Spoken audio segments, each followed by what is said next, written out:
अस्सलाम वालेकुम स्टूडेंट्स, क्या हाल है जी? कैसे हैं आप सब? उम्मीद करता हूँ आप सब खैरियत से होंगे। स्टूडेंट्स, मैं हूँ मोहम्मद इब्राहिम आपके चैनल डायमेंशनल फिजिक्स से। और स्टूडेंट्स, आज हम डिस्कस करेंगे Dirac notation in quantum mechanics, what is mean by ket and bra notation in quantum mechanics. तो सबसे पहले हम डिफ़ाइन कर लेते हैं डायराक नोटेशन को। Students, Hilbert space member right in rectangular spherical and cylindrical coordinate system with respect to Dirac notation. Hilbert space हमने previous video lecture में डिस्कस किया, जो ये 4 प्रॉपर्टीज़ ओबे करती हो, इस तरह की स्पेस को हम हिल्बर्ट स्पेस कहते हैं। तो psi wave function is also a state vector. Ket notation क्या है student? Dirac denoted the wave function और state vector psi by following notation. अब ये नोटेशन क्या है? एक लाइन है, साई है और एक ग्रेटर का सिंबल है। इस पूरी नोटेशन को हम कहते हैं कैट नोटेशन।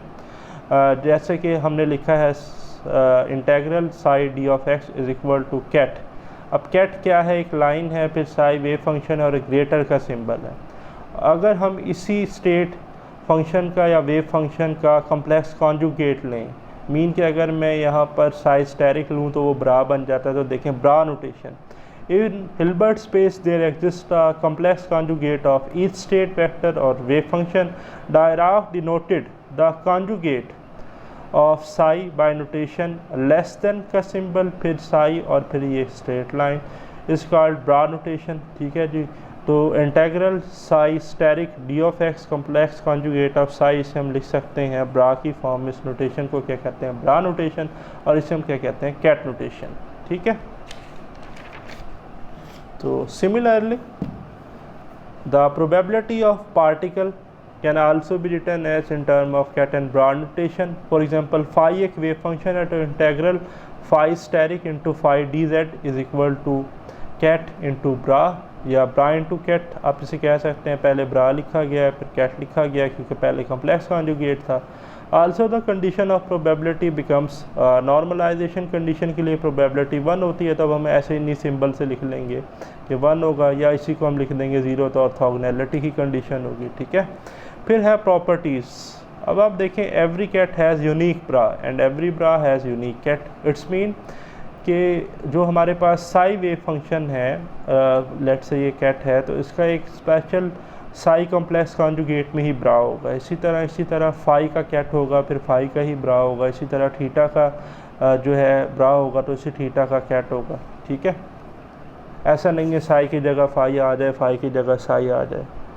सेकंड है कि A psi ket plus B phi ket take conjugate. अगर कॉन्जुगेट लेंगे तो बनेगा A asterisk bra psi plus B asterisk bra phi. Similarly A psi ket plus B phi bra take conjugate, तो ये बन जाएगा ए स्टेरिक। अब जो कैट है वो ब्रा में चेंज हो जाएगा और जो ब्रा था वो कैट में चेंज हो जाएगा। थर्ड वन है कि अगर हम प्रोबेबिलिटी का क्या ले लें, कॉम्प्लेक्स कॉन्जुगेट, तो देखें फाई पहले था और साई बाद में था, मीन के फाई का ब्रा था, साई का कैट था। तो अब होगा ये कि साई का जो है वो ब्रा बन जाएगा, फाई का जो है वो कैट बन जाएगा। एक्सप्लेनेशन क्या है इसकी? एक्सप्लेनेशन सिंपल है, इंटेग्रल,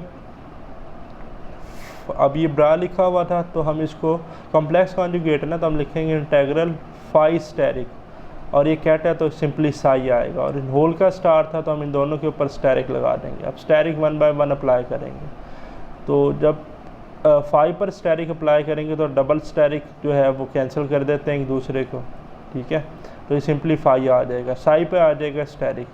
मीन अब साई का आ जाएगा हमारे पास, कॉम्प्लेक्स कॉन्जुगेट है तो ब्रा, और फाई जो है ये कैट में ही आएगा। तो ये बन जाएगा हमारे पास bra psi plus phi ket, probability आ जाएगी। ठीक। नेक्स्ट है 4 bra psi A1 psi 1 plus A2 psi 2 ket. तो इसको हम लिख सकते हैं A1 into probability of psi into psi 1 plus A2 into probability of psi into psi 2। Fifth हमारे पास है कि ब्रा A1 phi 1 plus A2 phi 2, फिर हमारे पास है कैट साई। तो इसको हम लिख सकते हैं student A1 asterisk into probability of phi 1 psi, A2 asterisk into probability of phi 2 psi. Similarly कुछ और प्रॉपर्टीज़ हैं कि जैसा कि आप देख रहे हैं bra A1 phi1 plus A2 phi2 into B1 psi1 plus B2 ket psi2, तो इसको हम लिख सकते हैं A1 asterisk B1 probability of phi1 psi1 plus A1 asterisk B2 probability of phi1 psi2 plus A2 asterisk B1 psi2 psi1 A2 asterisk B2 probability of phi2 psi2, ठीक है ना। फिर हमारे पास है शराज इनइक्वालिटी।